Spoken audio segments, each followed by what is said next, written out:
Hey guys, I want to do an owner's review of a Jaguar F-Pace 2021 model year SVR, and what are some of the things that, after living with it now for 3 months, almost 3,000 miles, what do I like, what do I don't like?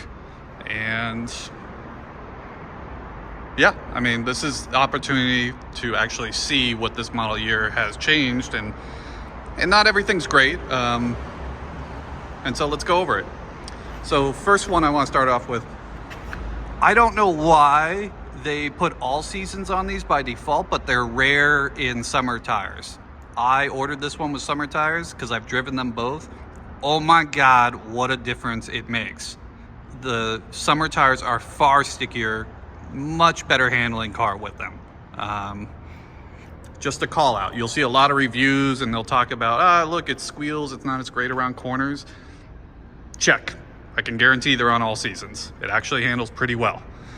I've got SunTech Reaction Series PPF on, full. I've got Huper Optic tint, which is why it looks a little different. I've also debadged it, so to each their own if they like that, but I looked at it and it just seemed clean to me. I also have the gloss black roof rails, which I kind of like because they help give the car a little bit, I don't know, sporty appearance. The blue, this is ultra blue. I like it, I don't love it. So I like it in some lighting conditions. It is a silky black, or dark blue, I should say. Direct light, it's a little light and it pops a lot. I can say that every cop has looked at me. I do like it in some lighting conditions. I hope this picks it up just right, but in some lighting conditions, it's actually really nice. Some of the things I really like, oh my God, both doors, you can unlock and lock them. I didn't know that until I bought it, that this was possible. What a life changer. I don't know, it just, every day I use it, I can go to either door and lock and unlock. I don't know why everybody isn't doing that. Some of the things I really don't like here. So the tailgate opens, obviously. You cannot pull a latch and recline these seats from back here. In the normal F-Paces, you can. I don't know why you can't do it in this one. My girlfriend has the Genesis GV70. I really like that feature. These seats also don't recline, but look at the gap right here. I don't know why they can't, because they looks like they're built-in possibility, but who knows? Just part of the SVR life. I think the only reason I could come up with is that the headrests are taller and they don't want them smacking into the back of the seat and maybe damaging them. Just a theory, I have no explanation. Into the front. So I have the non-leather package, but I did get the carbon fiber trim. I like it because it actually has a nice texture to it. It feels nice. The seats are pretty comfortable. They are stiff, but I put my mother, I put other people in it, and they actually like them. I don't love them over long distances. I think there needs to be more leg support up here.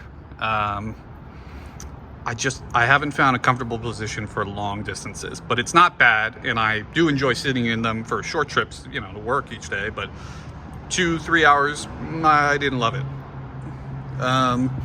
The steering wheel has this interesting texture pattern, and it feels weird. I would actually prefer if it was just without that. It doesn't add any more grip. It actually feels slicker for some reason. Let's jump in here. It's very quiet inside, and I do like that. You feel insulated in here. The infotainment system is, I want to call it great, because when it does work, it is really fantastic. It's in a great location. Your hand is right here. Everything you want to do is right here. It feels intuitive, like a phone is intuitive.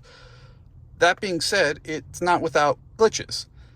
there's a common one which says that when you're playing music after 30-40 minutes, or any audio source will just cut out and you'll have to go in and press play again or increase the volume or do something. Very annoying, because it's just at that frequency enough that it's like, why did this happen? And if you have people in the car, like, what the hell? Like, so it's kind of odd like that. The other portion, hold on, you can see the boot up time here when I press start. It's actually pretty good. It's very responsive. Everything seems to work just as you would expect. And so I really do dig it from that perspective. I do like the gauge. I really like that you can configure it. I like the single dial mode, although 2 gives you a little bit more information. The heads-up display is also really nice. Full disclosure, getting some of these options are very hard right now. The surround view camera, the digital gauge cluster, and the heads-up display, those chips for JLR are apparently very rare, and they're segmenting them to only some cars. I lucked out. I ordered this in April, and apparently I was one of the last to get this. I do really dig that. An area that I dislike, these controls are nothing short of terrible. They give very little feedback on what you're doing. This is very plasticky feeling, and it is plastic. I swear, you'll hit this right here and this will be change source. I hope whoever designed that or said the okay, the best thing that happens to him that day is he loses his job, because I don't know why they need to change it from normal buttons. And this is something that you use every day, right? So I know that's like, oh, that seems nitpicky, but it is something you use every day. Now the paddle shifters behind them, very nice. They are metal. They have a good feedback. This car obviously shifts very fast, especially in sport mode. It actually does feel like, I've had a Golf R 2016. It's not quite DSG because you don't feel the mechanicalness of it. At the same time, it is hyper fast. So I didn't know if I was going to like the ZF. This is my first car with a ZF, but man, considering you don't have to deal with the low speed gremlins of a DSG, I really can't fault it. Otherwise, most of the other parts of this car I really like. The sound system's pretty good. It's not spectacular, but it's not terrible. The camera views are not bad either, and they actually function pretty nicely. I like the Genesis more because you can actually kind of use it and scroll around 360 to get the exact view you want, but this isn't bad. I do think that this should extend all the way, but I believe they do this because the normal Pivi models the screen's much smaller, and so to keep their resolution format correct, I think they just keep it to that. They format everything for that smaller screen. I bet that'll change in an over-the-air update. Apparently, over-the-air update, wireless Apple CarPlay is coming any day, any week now. They've acknowledged that it is, and I thought it would be, but so that'll be nice. Speaking of wireless charging, it's very finicky. I've tried Android phones. It seems to work pretty well. My iPhone 13 Pro and my girlfriend's or anyone else's, sometimes it charges, sometimes it doesn't. No explanation. Otherwise, why pick this car? Now, I've driven the Alfa Romeo Stelvio Quadrifoglio, I've driven the X3M, I've driven the GLC 63 AMG, and I've driven the Macan Turbo. Macan is a 100% amazing driving machine, and I really liked it. But it is small, and anyone who goes into the Porsche configurator, it is astonishing how rapid the price goes up in the Macan. It just, you get to a certain point where you're like, this is everything cost money? And yes, with a Porsche, everything costs money. This car actually is a better value in that regard. My favorite was the Alfa Romeo, but I couldn't justify the interior being at its quality level. I really like this interior. All of this is very usable, but the Alfa was fun to drive. I love the engine. I love the sound. but I couldn't pay that much for the interior. And, you know, they've definitely had reliability issues. The Mercedes was a missile, a luxury leather-wrapped missile. But frankly, I see a lot of them in LA, and I didn't want to be that. I like the Jag. I like the looks of the Jag. It's the right size. It's a tweener between like an X3 and an X5M. And so, you know, it just kind of fit for the price range. I thought a little bit better. The X3M handles amazingly well, but that ride was way too stiff. Way out of the question for me. Like, this is LA. Like, I hit a bump. I don't want to feel it in my teeth. This car does have more body roll, for sure, but it's not bad body roll. Body roll doesn't mean that the car doesn't handle well. It tells you where the weight is being transferred to.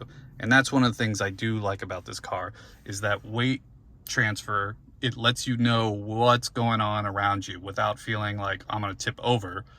And then the other aspect is this car sounds better than any car, I think stock-wise, that's out there right now. And you can't ignore that fact. It's not the fastest. It's an old school V8. But I don't really care. I'm not racing people. I'm not going to the track. My track times don't matter. I want something that makes me smile when you turn it on. And this car does. I'll turn down the speaker, or turn down the windows here and see if you guys can hear it. Another key aspect is turning the car on, but not the ignition, and turning the exhaust valves on apparently keeps them open all the time. So it's a 100% loud. And a lot of the community does that because the previous model years, the exhaust was louder. And that's because they had emission restrictions they've added to 2021. So doing it this way apparently keeps them open and makes the startup in general sound much more like the old models, which people like because they were a little bit more visceral. I think this does a good balance overall of being, you know, fun, low-end sound when you want it, and a growl at the same time, not obnoxious where you show up for work or go through someone's neighborhood, you're going to be, you know, all eyes on you, right? That's the mix I like. I want to be able to show up and look like an adult, but at the same time have fun. So let's try turning it on. I don't know if you're able to hear it. I'll stick this item out.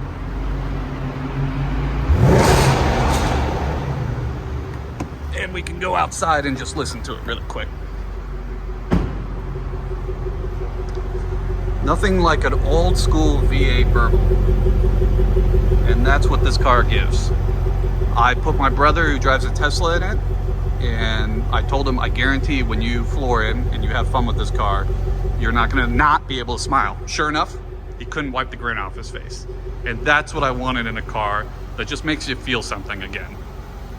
So this was the reason why I bought it. Those are some of the things that I've discovered in my ownership time with it. I'll obviously keep it updated if anything happens with the car reliability wise, or good, bad, or indifferent.